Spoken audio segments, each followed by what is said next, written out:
Hello curiosity क्वेंचर्स, एक और रोमांचक कड़ी में आपका स्वागत है। आज हम एक ऐसे विषय में गोता लगाने जा रहे हैं जो सदियों से मानव जिज्ञासा को आकर्षित करता रहा है, सम्मोहन। क्या आपने कभी सोचा है कि कोई व्यक्ति केवल कुछ शब्दों और झूठी जेब घड़ी से आपके दिमाग को कैसे नियंत्रित कर सकता है? आज हम सम्मोहन के रहस्यों को जानेंगे, इसके इतिहास, विज्ञान और कुछ सामान्य गलत धारणाओं की खोज करेंगे। तो चलिए सम्मोहन की आकर्षक दुनिया में गोता लगाएं। सम्मोहन की दुनिया में अपनी यात्रा शुरू करने के लिए हमें सबसे पहले इसके इतिहास को समझना होगा। हिप्नोटिज्म, जैसा कि हम आज इसे जानते हैं, का एक समृद्ध और कुछ हद तक विवादास्पद अतीत है। सम्मोहन की जड़ें प्राचीन सभ्यताओं से जुड़ी हैं। मनुष्य प्राचीन काल से ही कुछ प्राचीन शक्तियों, जादू, चमत्कारों को प्रदर्शित करने के लिए सम्मोहन शक्ति का अभ्यास करता रहा है। लेकिन 18वीं शताब्दी के अंत तक इस पर वास्तविक ध्यान नहीं गया। फ्रांस मेस्मर, एक जर्मन चिकित्सक, का मानना था कि वो अपने मरीजों को ट्रांस में ले जाकर ठीक कर सकते हैं। लंबे समय तक इसे मेस्मर के नाम पर मेस्मरिज्म के रूप में जाना जाता रहा। हिप्नोटिज्म शब्द का उपयोग पहली बार स्कॉटलैंड के एक सर्जन जेम्स ब्रैड ने की थी।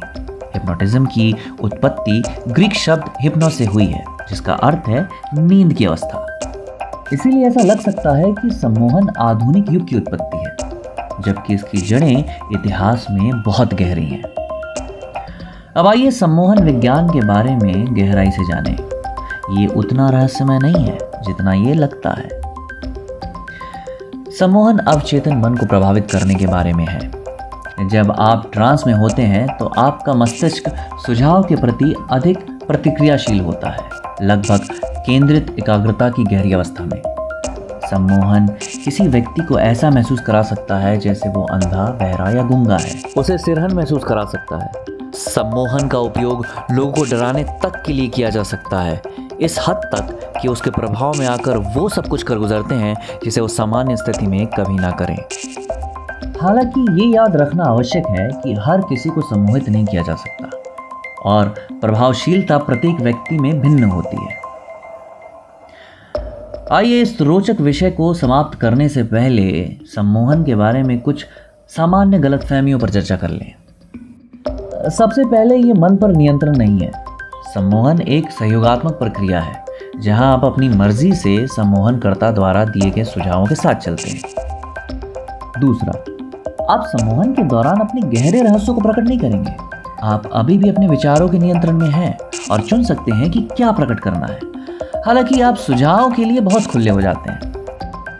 तो क्यूरियोसिटी क्वेंचर्स, सम्मोहन रहस्य में डूबा हुआ एक विषय, एक आकर्षक इतिहास, एक वैज्ञानिक आधार है, और ये वो नहीं है जो आपने सोचा होगा।